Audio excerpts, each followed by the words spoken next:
Gloriosamente por tu palabra te rogamos en el nombre del Señor Jesús. Amén. Muy bien, vamos a entonces entrar a este capítulo 4. Ya en el capítulo anterior vimos la tragedia en cuanto al pecado y todas las consecuencias que trajo para toda la raza humana, ¿no? Las consecuencias del pecado vinieron para toda la descendencia de Adán y Eva. En ellos estábamos nosotros también, y si bien es cierto que nosotros no morimos por el pecado de Adán, eso dice la Biblia, sino por nuestro propio pecado, ¿no? La Biblia dice, por cuanto el pecado entró en el mundo por un hombre, y por el pecado la muerte, por cuanto todos pecaron. No llegó la muerte a cada uno por el pecado de Adán en realidad, sino por cuanto todos pecaron. Eso nos dice la Escritura. Y después entonces entramos aquí en la primera descendencia de ellos. Vamos a leer un poco, capítulo 4, pero vamos a leer solamente hasta el versículo 7. Y conoció Adán a su mujer Eva, la cual concibió y parió a Caín, y dijo, ganado he un varón por Jehová. Y otra vez parió a su hermano Abel. Y fue Abel pastor de ovejas, y Caín fue labrador de la tierra. Y aconteció al cabo de días que Caín trajo del fruto de la tierra un presente a Jehová. Y Abel trajo también de los primogénitos de sus ovejas y de sus grosuras. Y miró Jehová a Abel y a su presente, y a Caín y a su presente no miró. Y ensañóse Caín en gran manera y decayó su semblante. Entonces Jehová dijo a Caín, ¿por qué te has ensañado? ¿Y por qué ha decaído tu semblante? Como no serás ensalzado si bien hicieres, y si no hicieres bien, no estarás echado por tu pecado a la puerta.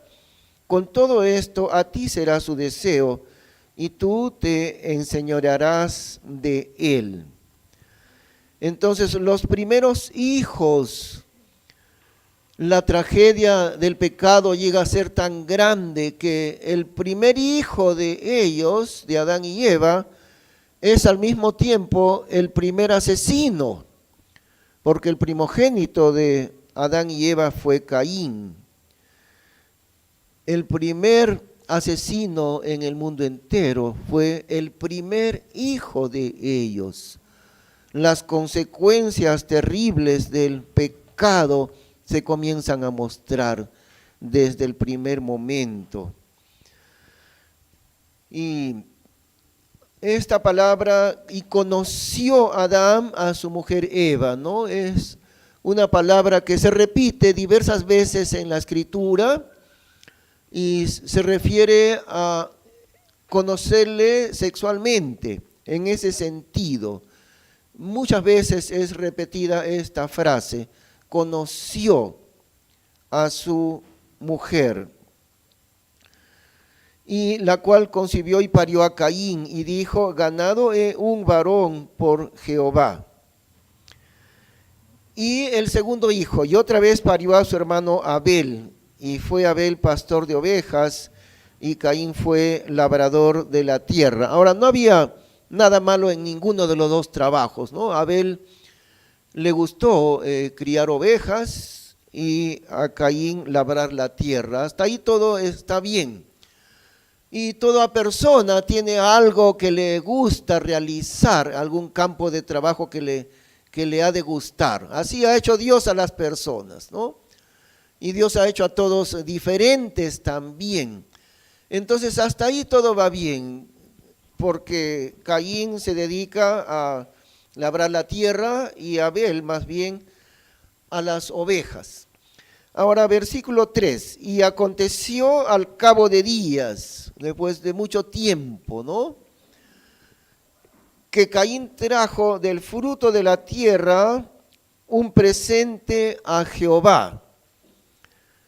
Y Abel trajo también de los primogénitos de sus ovejas y de sus grosuras. Ahora, para tener una referencia más detallada, vamos a buscar un momentito. Ustedes pueden marcar ahí, de alguna manera marquen, porque volveremos a Génesis 4, pero vayamos un instante a Hebreos en el capítulo 11. Hebreos capítulo 11, que está ya cerca del final de la Biblia, está Hebreos capítulo 11.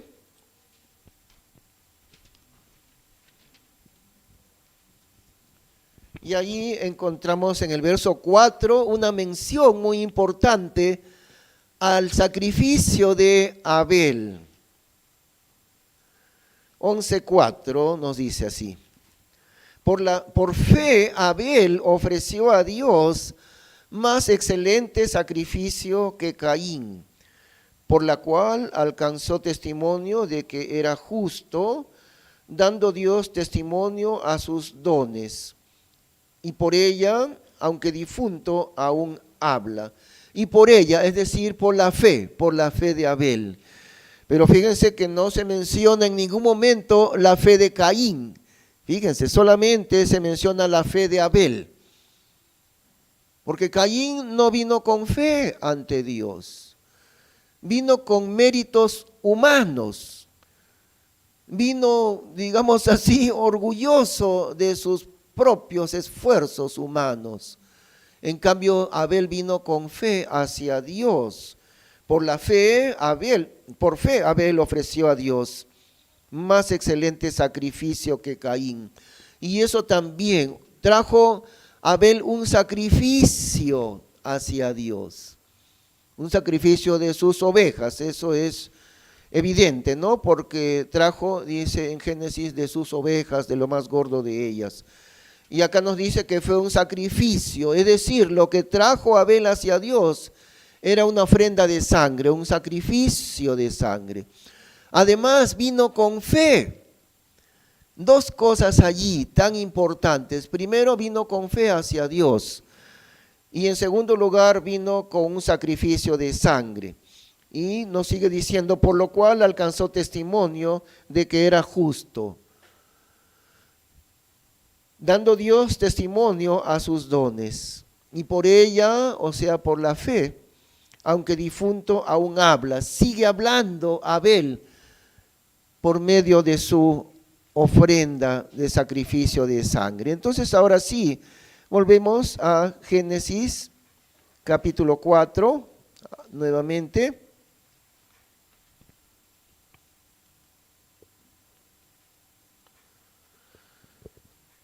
Podríamos darle un título muy, muy expresivo a todo este capítulo, y el título le podríamos poner dos religiones, solo dos religiones mundiales, porque los dos quisieron acercarse a Dios. Y en primer lugar se menciona a Caín, ¿no? En ambos casos, en su nacimiento y en las ofrendas que él trajo para Dios. Los dos quisieron agradar a Dios, los dos quisieron acercarse a Dios. Y recuerdan que habíamos dicho que en estos capítulos primeros de Génesis se traza un patrón que continúa en el mundo entero a lo largo de miles de años. Bueno, han pasado ya 6.000 años desde el inicio del mundo, desde Adán y Eva. Estamos a 6.000 años de distancia de Adán y Eva. 4.000 años hasta la venida de Cristo y 2.000 años más en nuestra época, ¿no? Entonces, un total de 6.000 años. Eso es la cuenta de los siglos y de los años en la Biblia. No aquellas lucubraciones fantasiosas y y mentirosas también, ¿no? Diciendo de que el hombre tiene en el mundo 100 millones de años y cosas por el estilo, millones y miles de millones de años. No son verdad ninguna de esas elucubraciones. Hemos ya hablado en otros momentos, no hay tiempo ahorita, pero hemos hablado ya que la evolución, famosa evolución, en 2 o 3 minutos se deshace y se cae toda la argumentación de la famosa evolución, ¿no? Eso lo he mencionado varias veces, pero igual también, no solamente esa necedad de la evolución, sino también todos esos cálculos, supuestos cálculos de que el hombre tiene en la tierra millones de años. No, hay una cuenta exacta de los siglos y de los años en la Biblia. Y aunque no sea tan exacto el número de años, pero sí es bastante aproximado el conteo que se hace de los años en la historia bíblica. 4.000 años hasta la venida de Cristo y 2.000 años más hasta el tiempo de ahora. Han transcurrido 6.000 años en la historia del hombre. Y durante 6.000 años, este patrón de 2 religiones mundiales, así le llamamos y vamos a explicar ahorita por qué. Es decir, no hay, en el mundo debe haber miles de religiones, no solamente cientos, hay miles de religiones en el mundo. Pero hay una cosa, que cuando estudiamos la Biblia entendemos que en realidad no hay miles de religiones, sino solamente hay dos únicas maneras de acercarse a Dios. Una es por la fe en la sangre de Cristo, por la fe en la persona de Cristo y en su sangre preciosa derramada por nosotros. Y eso es a través de la fe. Por eso dice Hebreos 11, ¿no? Por la fe Abel ofreció a Dios más excelente sacrificio que Caín, dando Dios testimonio de que era justo. Y Abel no era justo, ni nosotros tampoco, pero de la misma manera que Abel, hemos venido por la fe al Señor Jesucristo y por la fe en Él hemos sido declarados justos, no siendo justos nadie de nosotros. Sin embargo, solamente por la fe en el Señor Jesús y en su sangre, Dios nos ha declarado ser justos, que no lo somos, pero Dios declara que a través de la fe, gratuitamente, fuimos declarados ante el juez celestial y eterno. Él ahora nos considera, esta persona es justa. ¿Realmente lo es? Pues no, ni usted ni yo, no somos justos. Y sabemos bien que no lo somos. Sin embargo, Dios ha dicho, este hijo mío, por haber creído en Cristo, está considerado enteramente justo. Ahora esta persona, solamente por la fe en Cristo, nada más, solamente por la fe en Cristo, es considerado delante del juez celestial, sin pecado, como si nunca hubiera pecado, porque sus pecados han sido lavados por la sangre preciosa de Cristo. Cuán difícil a veces se hace al hombre entenderlo. No somos justos, pero ¿qué dice en Hebreos que acabamos de leer? Por la fe, Abel ofreció a Dios más excelente sacrificio que Caín, dando Dios testimonio de que era justo. ¿Por qué Dios testifica que Abel es justo? Solamente por la fe que tuvo, porque ese sacrificio de sangre, de ovejas, señalaba directamente al Cordero de Dios. Aún no venía al mundo el Cordero de Dios, claro, pero representaba ese Cordero, ese Hijo de Dios, ese Cordero que vendría más adelante, por supuesto, ¿no? Así que por la fe en Cristo, Abel fue declarado justo, dando Dios testimonio. El juez supremo del universo entero, Él el que tiene el juicio en sus manos, él mismo dio testimonio de que Abel era justo. Algo que es tan maravilloso para entenderlo y que en realidad no se puede entender, ¿no? ¿Cómo es que Dios al pecador lo declara justo solamente porque creyó en Cristo? Pero es así, exactamente así. Ese es el misterio y la maravilla de la manera como somos declarados justos ante Dios. Ahora hay muchos creyentes todavía que piensan, ¿no?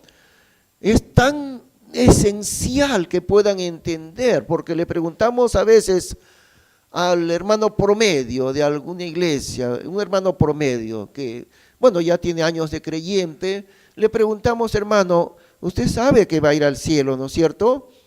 A veces el hermano comienza a dudar y se pone a pensar, no soy tan bueno para ir al cielo, y otra vez de nuevo está en el camino de las obras, ¿no? Porque en lugar de decir, Dios me declaró justo por la sangre de Cristo, en lugar de pensar eso, cuando le preguntan, usted va a ir al cielo, ¿no es cierto, hermano? Y se pone inmediatamente a pensar, no soy tan santo, no merezco ningún cielo que Dios me dé. Y entonces demora mucho en contestar y de repente contesta tal vez. ¿Y por qué contesta tal vez? Porque todavía no ha entendido esto justamente, la justificación de nuestros pecados, gratuitamente por la sangre de Cristo. Ahora, si ustedes me escuchan varias veces explicarlo de la misma manera, hermanos, es porque a través de los años hemos notado la enorme necesidad que el creyente tiene de entender cuál es el fundamento de la fe. No por obras para que nadie se gloríe, dice Efesios 2:8, ¿no? No por obras, no por tus méritos, no porque seas bueno o porque yo sea bueno. Y la razón es que la Biblia dice que no hay justo ni aún uno solo. Y entonces la manera de ser salvo es únicamente por la fe. Y eso es todo. Por la fe en Cristo, lógicamente, nadie más, ¿no?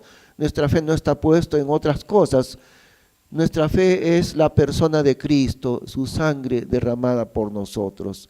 De manera que al creer en Él, Dios da testimonio de que eres justo, hermano, hermana. Cuando tú has puesto tu fe en Cristo, seguramente que años atrás, ¿no?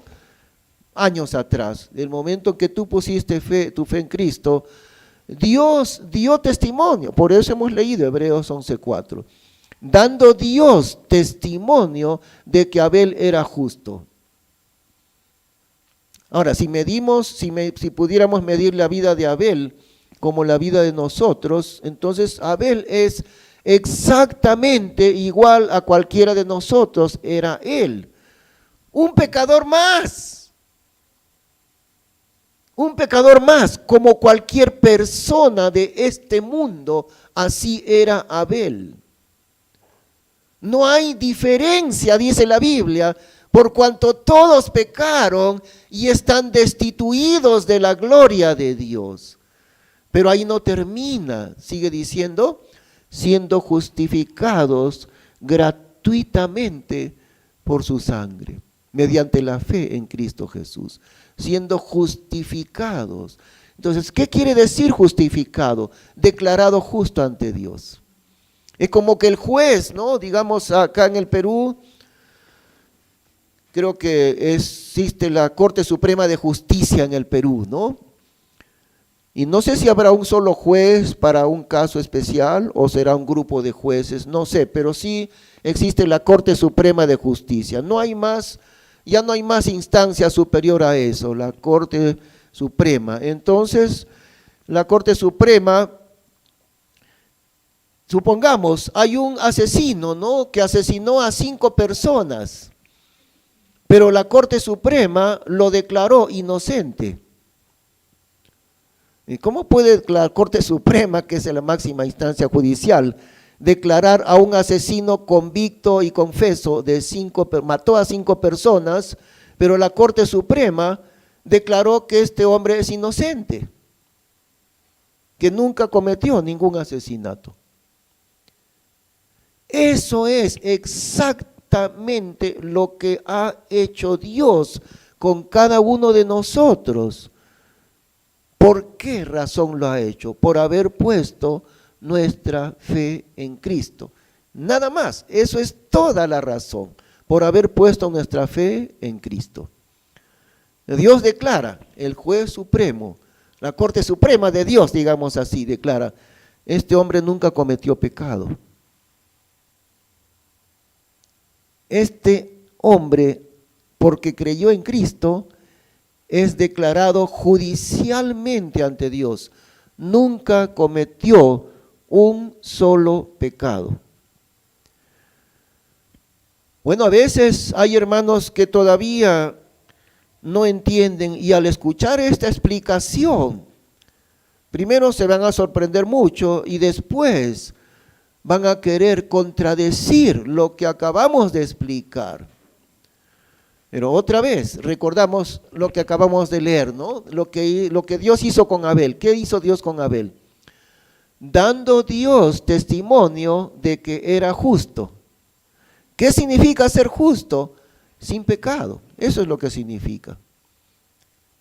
En la Biblia, ser justo significa sin haber pecado nunca. Y el único justo en este mundo fue el Señor Jesucristo. Ahora nosotros no somos justos, no podemos ser perfectos en dejar de pecar. Eso lo sabemos de sobra.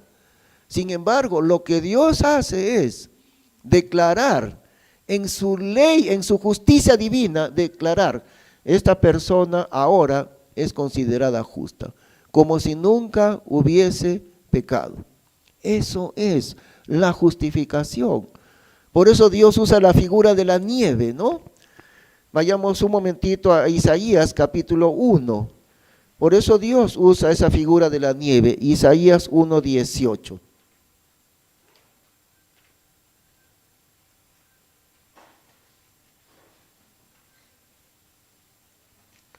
Isaías 1:18. Y ahí leemos así: venid pues, dirá Jehová, y estemos a cuenta. Si vuestros pecados fueren como la grana, como la nieve serán emblanquecidos. Si fueren rojos como el carmesí, serán tornados como la lana. Yo no sé si habrá algo en la naturaleza que sea más blanco que la nieve. Me parece que no hay nada más blanco y resplandeciente que la nieve, porque los físicos dicen que la medida del albedo de la nieve, el albedo es una medida de la reflexión de la luz, y no estoy completamente seguro, pero me parece que no hay ninguna otra sustancia con un albedo tan alto como la nieve. La nieve, el albedo quiere decir el porcentaje de reflejo de la luz. La nieve tiene un albedo altísimo. ¿Por qué? Porque tenemos cualquier objeto blanco, el blanco es blanco, ya está, pero no resplandece su blancura no resplandece. La nieve sí resplandece. No solamente es blanca, es resplandeciente de blancura la nieve, ¿no es cierto? Tan resplandeciente que los que caminan en la nieve se ponen lentes bien oscuros porque le puede producir ceguera, demasiado resplandor de la nieve. Entonces Dios toma la nieve para darnos a entender, si tus pecados han sido rojos como la grana. ¿Qué es la grana? Es lo que acá en el Perú se llama la cochinilla. Eso es la grana, que crece en las hojas de la tuna, ¿no? Una especie de insecto, algo así. Y entonces lo sacan de ahí, lo ponen a secar al sol. Cuando ya está bien seco, lo mandan al extranjero, exportan. Tiene mucho valor la cochinilla en la industria de alimentos. Es un tinte, o sea, produce un tinte rojo muy intenso. Así que la grana, la cochinilla que está ahí, es de rojo intenso. Y entonces Dios compara y dice, mira, tus pecados fueron rojo intenso, ¿no es cierto? Yo los haré blancos como la nieve, resplandecientes de blancura, tal como la nieve resplandece de blancura.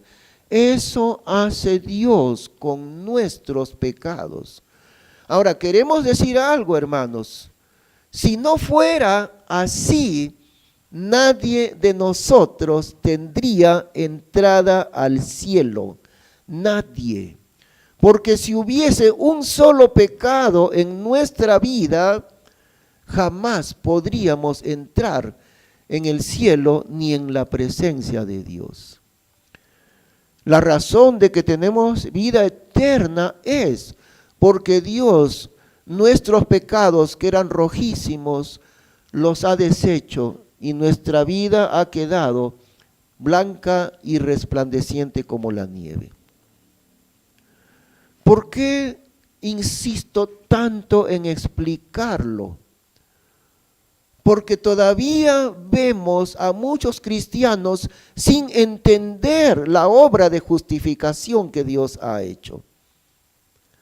Y todavía vemos a muchos cristianos con este pensamiento: bueno, ya cuando tenga que morir ya no me falta mucho de vida, o de repente todavía más, pero cuando tenga que morir, entonces se pregunta a sí mismo, ¿no? ¿Entraré al cielo?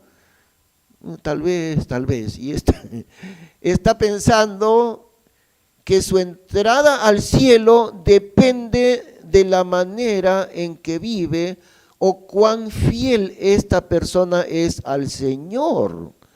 Todavía está basando su vida en las obras para poder agradar a Dios. Todavía está pensando que si es perfecto en fidelidad a Dios, entonces entrará al cielo, pero si no es perfecto y si falla mucho en su fidelidad a Dios, no va a entrar al cielo. Por eso insisto tanto y tanto, hermanos, porque aún todavía hay ese pensamiento en muchos cristianos. La necesidad de entender en qué consiste la justificación que Dios hace por nosotros, ¿no? Espero que lo estemos comprendiendo, es crucial entenderlo. No por obras para que nadie se gloríe. No es por las obras que tenemos vida eterna, sino gratuitamente por medio de la fe en Cristo. Y eso es todo. Una de las mejores ilustraciones es lo que Jesús le recuerda a Nicodemo, hablando con este doctor de la ley, ¿no? Este doctor de la Biblia, Nicodemo. Ya no lo buscaremos, solamente vamos a recordar que Jesús le menciona a Nicodemo diciéndole: así como Moisés levantó la serpiente en el desierto, así es necesario que el Hijo del Hombre sea levantado, miren, crucificado. Así es necesario que el Hijo del Hombre sea levantado, porque la serpiente estaba en una asta y el Señor Jesús fue clavado en un madero, levantado entre el cielo y la tierra. Y Jesús le dice así a Nicodemo: igual que Moisés puso la serpiente, levantó la serpiente de metal, la serpiente de bronce, así es necesario que el Hijo del Hombre sea levantado en la cruz, para que todo aquel que en Él cree no se pierda, mas tenga vida eterna. Es una de las mejores ilustraciones que Dios mismo coloca en la Biblia acerca de la fe. Recuerdan, ¿no? Habían murmurado ellos acerca de Dios, habían pecado grandemente con sus murmuraciones y sus quejas ante Dios. ¿Y qué hizo Dios? Envió una plaga de serpientes mortales, venenosas. Entonces moría mucho pueblo de Israel. Y ahí recién vinieron a pedir perdón a Dios y clamando para que no sigan muriendo. ¿Qué es lo que hizo Dios? Fíjense lo que Dios hizo. Dios no desapareció las serpientes venenosas. ahí seguían. Pero lo que Dios le dijo a Moisés, haz una serpiente de metal y colócala sobre un asta. Y cualquiera que fuere mordido y mirare a la serpiente, vivirá. Todavía estaba allí el veneno de las serpientes que representan el pecado. Una vez que el pecado entró a la persona, no hay remedio para eso. Lo que viene será la condenación. Una vez que la serpiente mordía, normalmente no hay remedio. En pocas horas se morirá. A menos que exista el suero antiofídico, que a veces hay, ¿no? Pero si el proceso es como casi siempre pasa, el veneno mortal, ahora no siempre es mortal la serpiente, ¿no? Algunas son mortales y en pocas horas se muere la persona. Y así pasaba en Israel. ¿Cuál era el remedio que Dios puso? No les hizo tomar ningún remedio, no desapareció a las serpientes. ¿Qué hizo Dios? Una serpiente de bronce en una asta, y allí cualquier persona que había sido ya picada y que estaba para morir muy pronto, venía y se acercaba y miraba a la serpiente. Y eso era todo. Incluso un niño podía hacerlo. Digamos un niñito, 1 año, 2 años, ¿no? Fue picado ese niñito de 1 o de 2 años. ¿Qué tenían que hacer para que no muera el niño? Simplemente traerlo y colocarlo para que mire a la serpiente. Y el bebito mirando a la serpiente, ya está. Ya no hay veneno, ya no hay. ¿Cómo se curó el veneno? Solamente mirando a la serpiente. Eso representa la fe. No hay una mejor ilustración que esta. Porque ¿cuál era el remedio?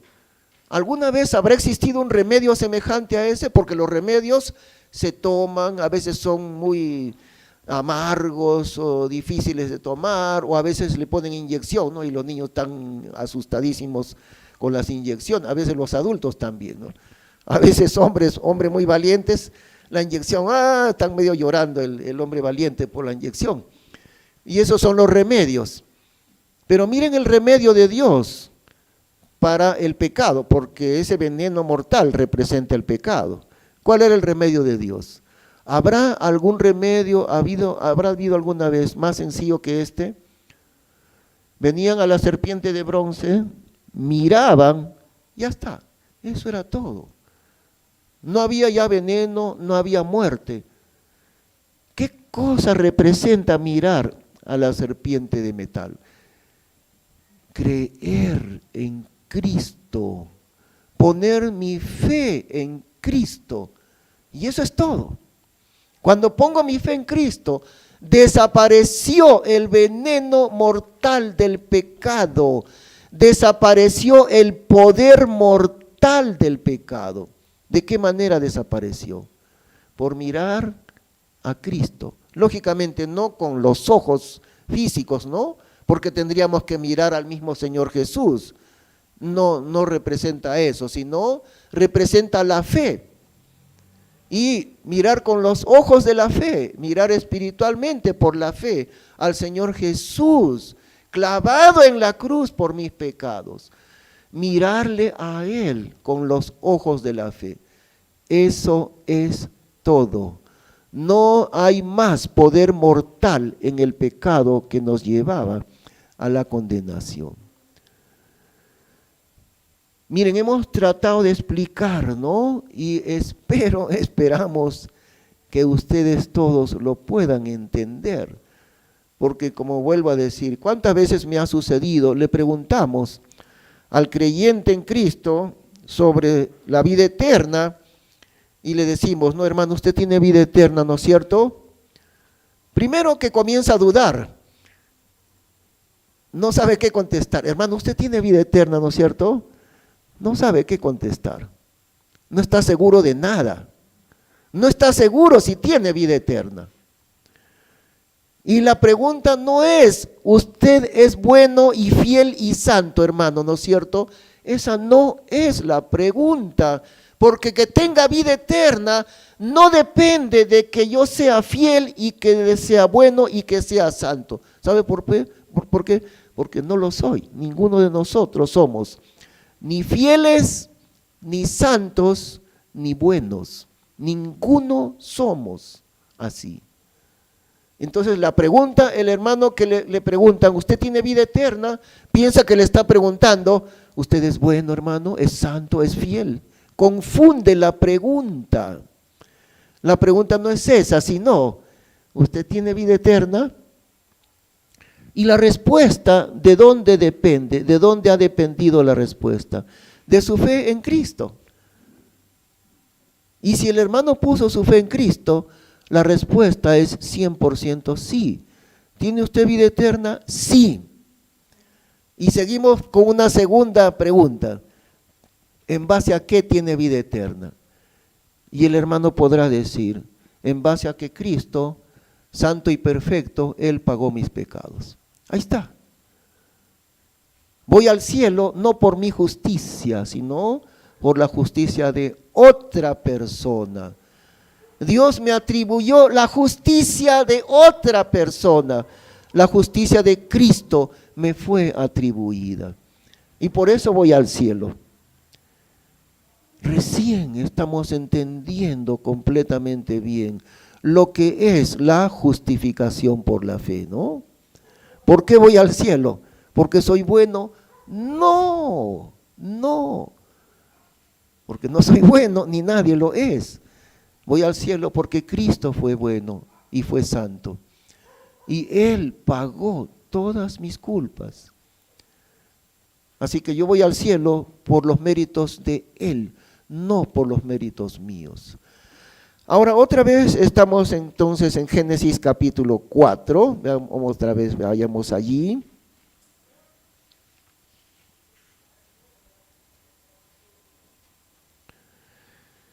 La diferencia entre la ofrenda de Caín y la ofrenda de Abel.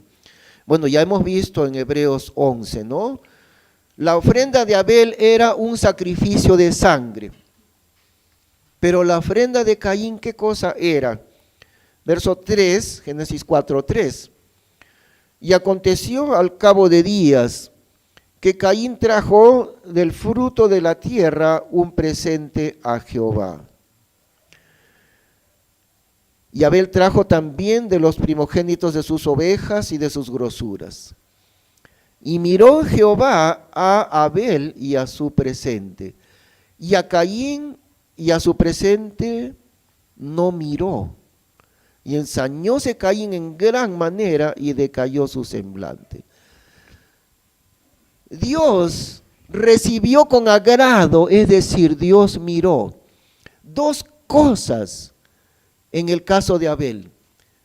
Dios lo miró a él, es decir, tuvo agrado de la persona de Abel. Y en segundo lugar, Dios tuvo agrado del sacrificio de sangre de Abel. Miren, no solamente el sacrificio suyo, sino la persona de Abel fue agradable a Dios. Dios miró a Abel otra vez, al final del versículo 4 que dice, y miró Jehová a Abel y a su presente. Los dos, a él mismo y también a su sacrificio, ¿ok? Ahora, versículo 5, y a Caín y a su presente no miró. Dios no miró, Dios no le hizo caso, ni a él mismo, ni a Caín mismo, ni tampoco a la ofrenda que trajo Caín.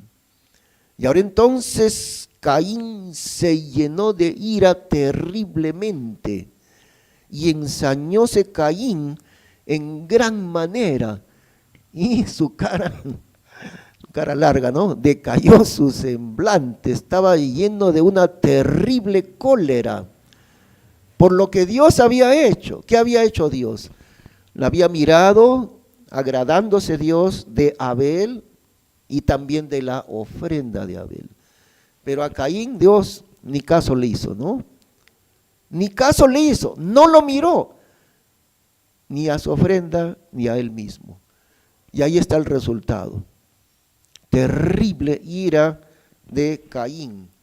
Entonces Jehová dijo a Caín: ¿por qué te has ensañado? ¿Y por qué ha decaído tu semblante?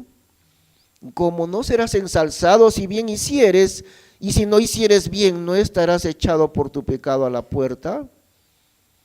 Dios le está diciendo, si lo que tú haces está bueno, está bien delante de Dios, serás ensalzado por Dios. Y eso es lo que hizo Dios con Abel, ¿no? Pero no con Caín, no con él. Y Dios le pregunta, si haces lo bueno, entonces recibirás alabanza de Dios. Pero si hicieres lo malo, entonces estarás ahí echado por tu pecado a la puerta. Con todo esto a ti será su deseo y tú te enseñorearás de él. Le está hablando Dios del peligro de incurrir en el pecado, de dar rienda suelta a la ira terrible de Caín contra su hermano. Y a pesar de la advertencia de Dios, él lo hizo. Y habló Caín a su hermano Abel. Y aconteció que estando ellos en el campo, Caín se levantó contra Abel su hermano y le mató. Ahora, como decíamos, hermanos, aquí está trazado el patrón para la historia entera. Porque exactamente igual como acá sucedió, sigue sucediendo en el mundo durante ya 6,000 años de historia del hombre. ¿De qué manera? Dijimos hace un momento, ¿no? Si hay cientos y miles de religiones en el mundo, en realidad no hay ni cientos ni miles, sino hay dos. Ahora, la fe en Cristo en realidad no se le puede llamar religión, pero aceptemos el término religión para la fe en Cristo, ¿no? Para la salvación por la fe en Cristo. Por un momento llamémosle religión a la fe en Cristo. Y si así es, entonces solamente hay dos religiones en el mundo entero. La forma de acercarse a Dios de Abel por la fe en la sangre de Cristo y la forma de acercarse a Dios de Caín por medio de sus propias obras. Porque Caín quiso agradar a Dios con un presente de lo mejor que él había cultivado, de lo que él mismo había hecho. Esa ofrenda del cultivo de la tierra representa las buenas obras de Caín, su propio trabajo, lo mejor. O sea, no presentó una ofrenda mala, sino lo mejor de la tierra, en realidad. Su propio esfuerzo, sus propias obras. Y por otro lado, fijémonos algo, Caín había desechado la sangre de un sacrificio. Desechó la sangre que representa la sangre de Cristo. Como muchos hacen, ¿no?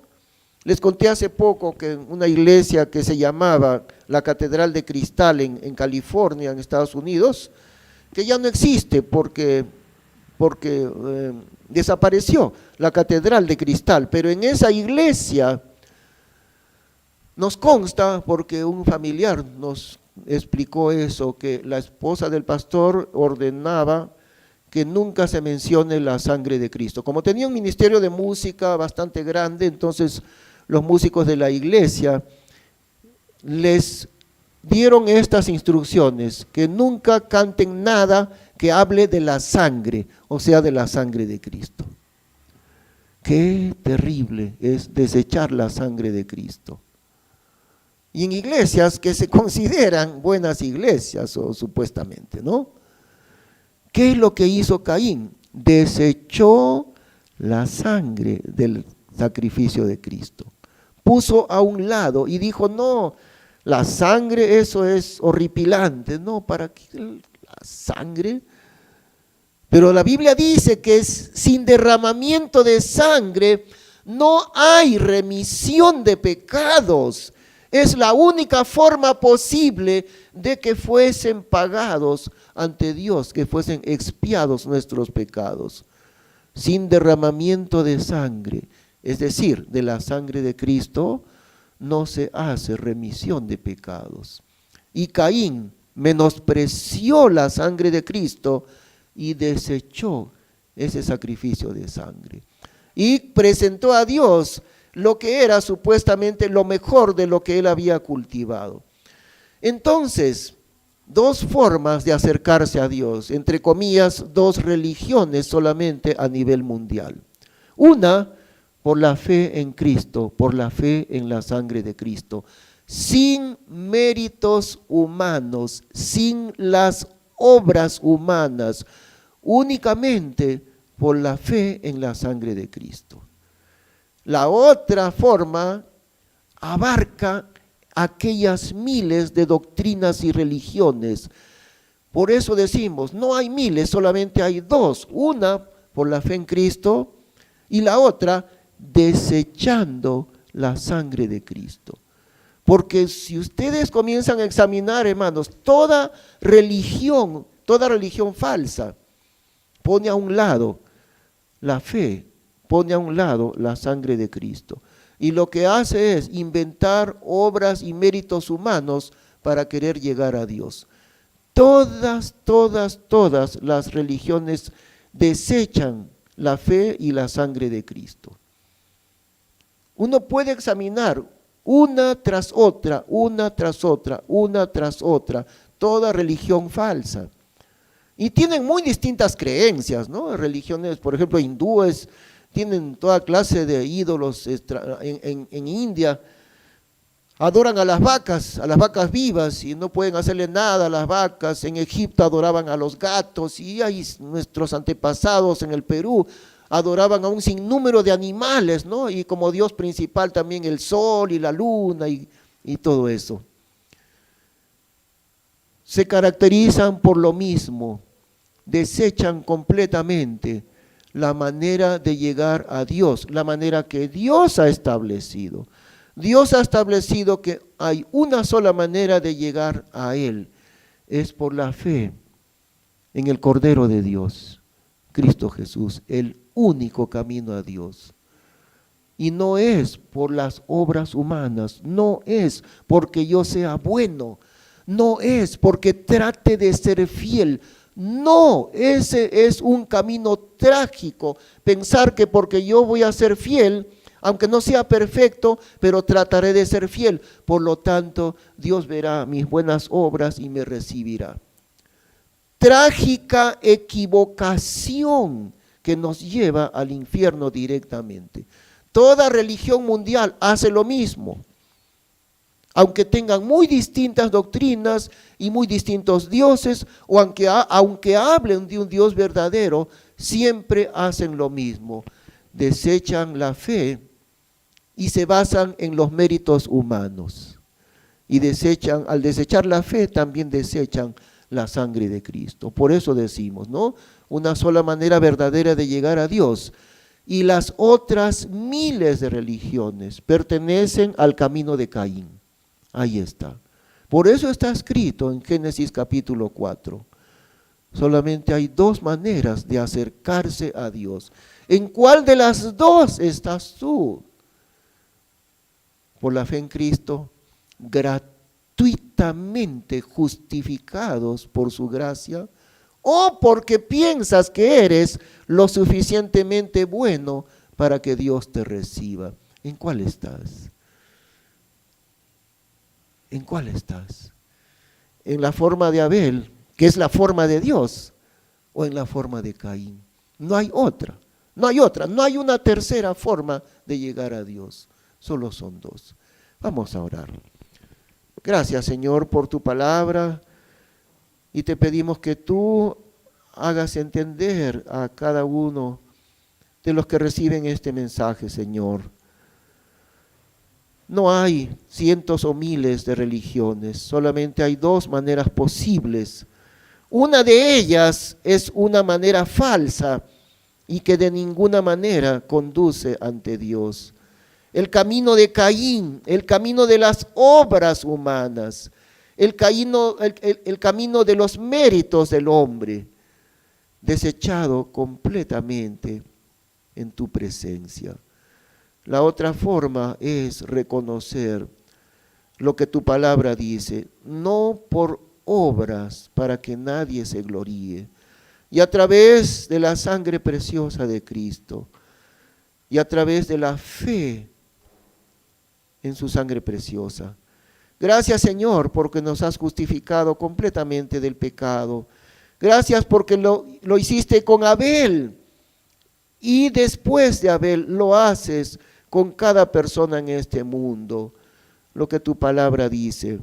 Por la fe Abel ofreció a Dios más excelente sacrificio que Caín, por lo cual alcanzó testimonio de que era justo.